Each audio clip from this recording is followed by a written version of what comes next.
I'm a contrarian type of investor. I look at industries or sectors that are out of favor. At that point, once I've identified those, I go in and try to find world-class assets. And then once we've been able to secure those assets, we find it fairly easy actually to build very strong management teams. That's what led us to this particular opportunity. The forestry sector has gone through very challenging times over the last several decades. There's been a huge erosion of capital, and therefore there's very few investors looking at opportunities based in the forestry sector. So here at the mill, you're physically making the banknotes, but how does the company make money? Yeah, it's very challenging, to say the least. The banknote and passport industry, it's a very closed group of people. A lot of the companies that have been in this space or operating have been around since the 15 and 1600s. So, we're a fairly new entrant into this. Getting these reference orders, as we like to call them, the first order, again, very, very challenging.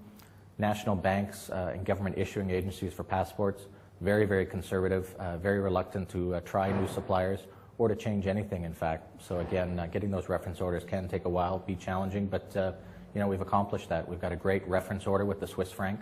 It is sort of the industry standard, has more security features than any other banknote, and we are the sole supplier for the Swiss.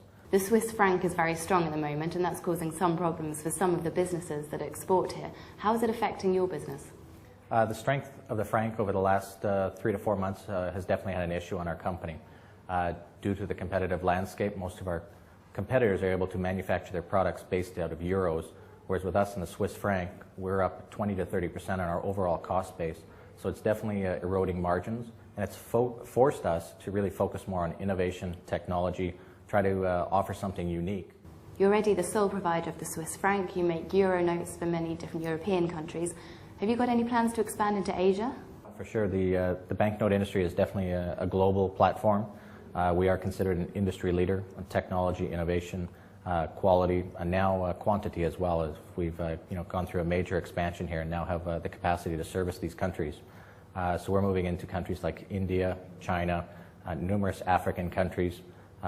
5, 6 years ago, these were not markets that were open to us. We did not have the capacity, the technology, or the innovative products that might be demanded by these other countries. We're also finding a lot of people think that the use of ATM cards and bank cards would be a killer to our industry. In fact, it's the opposite. It's a driver for our industry. If we look at a lot of countries, especially in the developing world, an individual, say the first $100 would go under their mattress or in their pocket. Once they have more income than that, the next thing they do is they open a bank account, they deposit their money.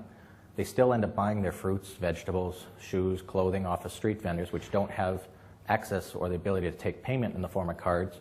So it just means more and more ATM machines on every corner, every restaurant, every nightclub, bar, grocery store. Each one of these ATM machines have several feet of cash stored in them on a regular basis. So again, more ATM machines means more cash in circulation. We've had 2 rounds of quantitative easing already. There's rumours that there could be a third. How much would that affect your business? Quantitative easing definitely has a positive impact on our business and in what we produce, being currency. It's not an immediate impact. The initial quantitative easing happens digitally. These national banks put more money down into the banking system, improving their balance sheets. These banks now have to obviously utilize that cash, and they want to have a return on it while it's sitting there. So if we use the Eurozone as an example, quantitative easing obviously was previously announced. It has been in place for a while. It's only now that it's starting to have an impact on the currency industry, and more cash is required as the consumer spending starts to take hold.